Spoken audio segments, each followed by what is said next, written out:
Welcome to the end of the road here at Teahupo'o. The Billabong Pro Tahiti is a favorite for the world's best. Guys like Filipe, Toledo, Wiggolly, Dantas, and Adam Melling all dream of hoisting that trophy above their head at the end of this event. Everyone's waving at you, everyone's smiling. They know who you are.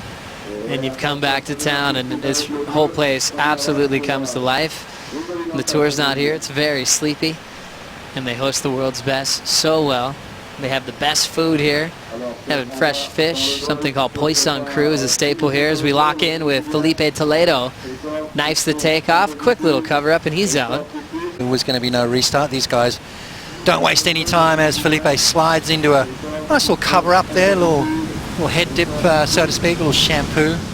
Gets the hair wet, gets his feet on the wax, and maybe there's a few little nerves there from all these guys just to get that first heat out of the way. But today I didn't take a nap. I haven't been napping here for some reason, but it's another story. But it looks like Melling's getting a sick barrel. Yeah, I don't know. I just actually watched all day online with my dad and just talked about the scores. And I knew it was going to be a tricky day, so I really wanted to analyze the whole day online because you can see all the angles and everything. It's really good to watch online. Of this matchup, knowing how hard it is to get an 8 today, Potts. Let's see how this number came in. Yeah, I mean, look at that, driving into that barrel right there. Love the bottom turn and pull right in.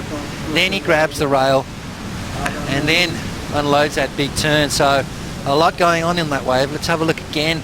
He drives off the bottom. Now he grabs the rail nice and high and tight.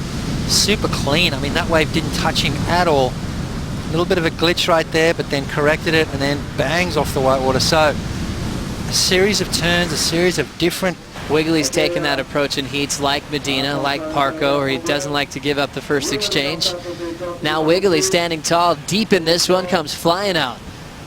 Hard off the bottom, jams it under the lip, and he'll sneak out of there. Here today, let's have a look. Sliding straight in. Perfect positioning for Wiggolly, and then watch this turn right here. Double pump, and then just hooks into it. Puts so much pressure on that back foot, engaging those fins, getting that rail in the water, and just unleashing that huge turn. Nice takeoff right into the pit for Toledo. Comes flying out.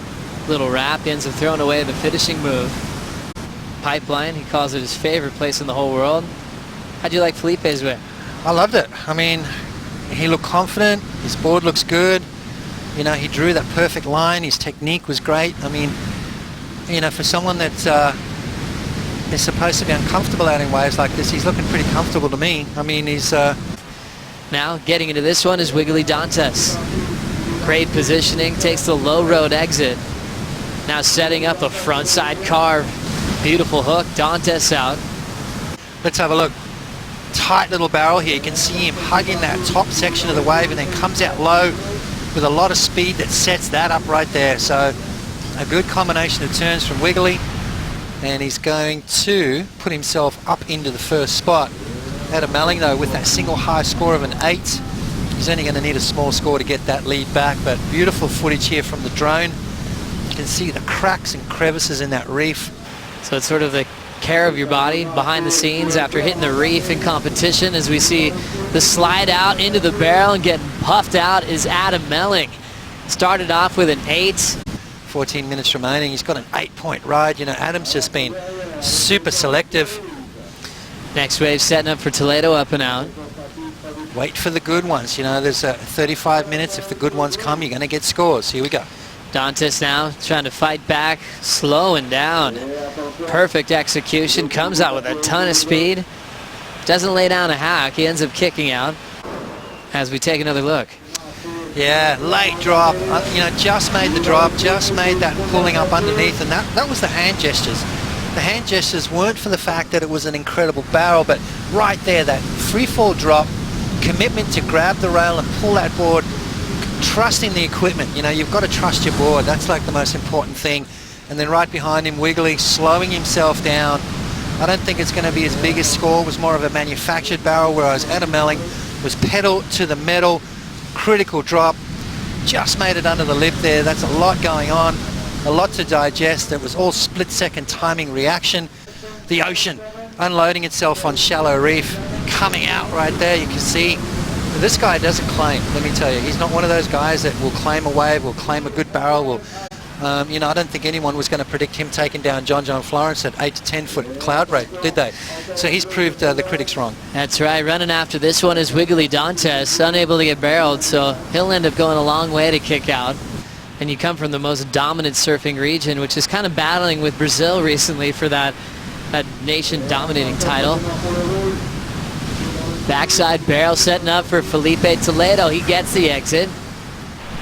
For at least come out of the water feeling good about himself, which he's going to do. I mean, look at that, straight into the barrel.